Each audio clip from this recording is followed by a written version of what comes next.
नाही, महाराष्ट्रातील सर्व नगर परिषदा महानगरपालिकेच्या संदर्भात आज पार्लमेंटरी बोर्ड आहे. यामध्ये उमेदवारावर आज चर्चा होईल आणि उमेदवार आज अंतिम होतील.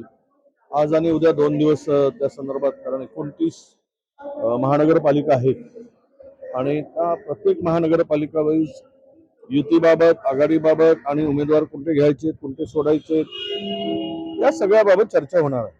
शरद पवार गटाकडून 25 जागेची मागणी झाल्याची माहिती मिळते आहे. काय मुंबईत ती चर्चा मला माहित नाही, पण आज त्यावर चर्चा होईल, कारण मी त्या चर्चेमध्ये नव्हतो. आज चर्चा झाल्यानंतर कळेल. कुठेतरी दोन्ही राष्ट्रवादी पुण्यामध्ये एकत्र येत असल्यामुळे तिथे शहरात प्रशांत जगताप यांनी राजीनामा दिलेला, कसं पाहता एकत्र येत वेगवेगळे समीकरण नाही, समीकरण खरं यावेळेस महानगरपालिका नगर परिषदच्या निवडणुकीमध्ये अनेक लोकांमध्ये संभ्रमासारखी अवस्था निर्माण झाली. कोण कुठे आहे कळायला मार्ग नाही. पण एकदा चित्र स्पष्ट होऊ द्या. पण पुण्याच्या संदर्भात आम्ही ऐकलंय की दोन्ही राष्ट्रवादी एकत्र येत आहे. त्यामध्ये आमची शरद पवार साहेबांच्या बरोबर बोलणं सुरू होतं. पण त्यामध्ये ते जर एकत्र येत असतील तर आम्हाला पर्याय नाही, आम्ही स्वतंत्र लढू त्यामध्ये. पुण्यात एकत्र आल्यावर मुंबईत म्हणजे तुमचं काय म्हणणं असणार आहे राष्ट्रवादी? नाही, आम्हाला त्या संदर्भात त्यांच्या पुण्याच्या आपल्या मुंबईच्या सगळ्या नेत्याबरोबर चर्चा करूनच तो निर्णय घ्यावा लागेल. भाजपला भारतीय मुसलमान विरोधात द्वेष आहे, मात्र पाकिस्तानी आणि बांगलादेश मुसलमानांवर प्रेम आहे असं आदित्य ठाकरेंनी वक्तव्य केलं. हे खरं आहे. ते दुपट्टी आहेत. सत्तेसाठी कुठल्याही स्तराला जाऊन कशाही प्रकारचे भूमिका ते स्वीकारत असतात. त्यांना सत्ता महत्वाची आहे. त्यांना महाराष्ट्रातील ना देणं घेणं हिंदूशी आहे ना मुसलमानांशी.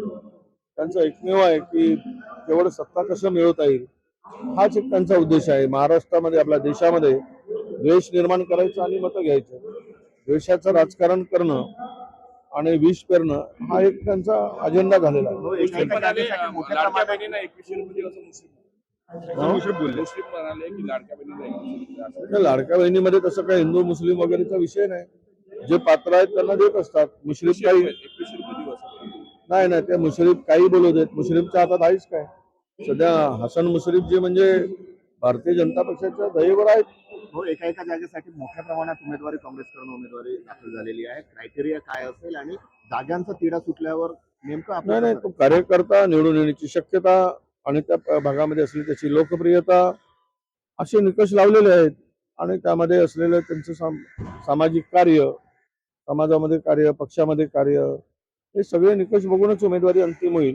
पण यावेळेस मात्र नागपूर असेल, चंद्रपूर, अमरावती सगळ्या ठिकाणी प्रचंड रिस्पॉन्स.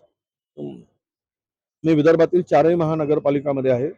5-5, 7-7 उमेदवार एका जागेसाठी दावा करत आहेत आणि मागणी केलेली आहे. यावरूनच स्पष्ट आहे की काँग्रेसकडे आता लोकांचा कल वाढतोय. 2 दिवसात नक्की फायनल होणार. 2 दिवसात नक्की फायनल.